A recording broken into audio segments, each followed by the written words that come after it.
Sunday morning, Memorial Day. And with us today is Vito Fossella. Well, he's the borough president of the great borough of Staten Island. Well, Vito Fossella, what is on your mind on Memorial Day Sunday? Well, first off, Memorial Day is one of those important holidays. It honors those who gave the ultimate sacrifice for this country and our freedoms, and we will forever be indebted to those who gave their life for this country. And that, to me, that's what Memorial Day needs to be about, and we need to keep reminding people because from time to time they forget. And one of the benefits of living in a free country is you get to live the American dream if you choose to do so, and nobody embodies that more than you, John. You came here with nothing and really created the American dream, and you and Margot have set the example for what it's like.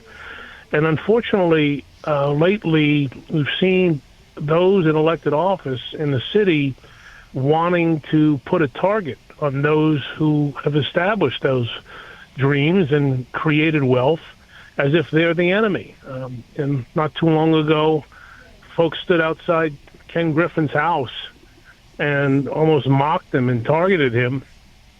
Here's a guy who's another success story, has contributed billions of dollars in taxes to the city of New York, planning to build a multi-billion-dollar new building on Park Avenue, employ thousands of folks for construction jobs, even more thousands for permanent jobs.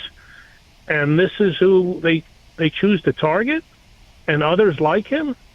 Now, New York City has always been a place where ambitious folks from around the world have come, young people. They see an opportunity.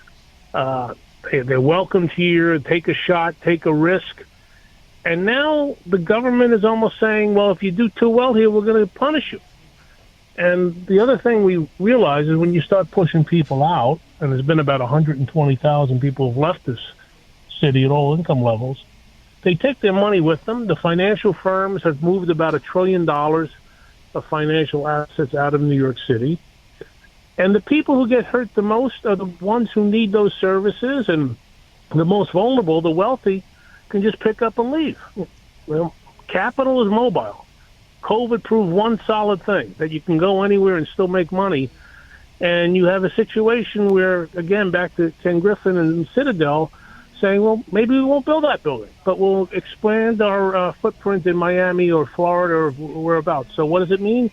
New York loses, and places like Miami wins. And we're not treating it right. We're not treating the people right. We should incentivize them to come, expand the tax base, figure out ways to provide more opportunities. And the message that's being sent right now is you're not welcomed here. If anything, you're the problem, you're not the solution. And that's not what the message that New York sent to a zillion immigrants have come in since the 1900s. Like my grandparents and great-grandparents, they come here for a better life and a better opportunity, and they struggled. This notion recently of some elected officials saying that you can't become a billionaire without, committing a crime and all that stuff, it's total bogus. Folks struggled. They worked 2-3 jobs. They would live 8, 9, 10 people in a house. And you're going to take that away from them if they achieve success? Nobody handed them anything. And that has been the story of America, and has been the story of New York City.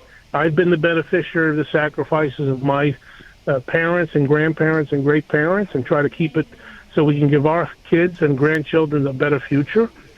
And when people do well here, like you're Exhibit A, John, when you do well, you give back. How many charities you support, how many not-for-profits, name it, the PAL, for all these things that you support, because you know how important it is to give back, and that's what these folks do. But if you push them out to the point of they're the enemy, then you lose all those people giving all those money to the charities and folks that are trying to do good as well. You're absolutely right, and it's going to hurt New York if we go down the wrong direction. And a lot of the people don't realize that. They think it's going to go on forever. And we worry about our city and our state and our country. And Vito Fossella, Borough President, have a great Memorial Day with your family, and let's talk again real soon. Thank you, John. Best to you, Margot, and your beautiful family as well. Appreciate you Thank you. having me on.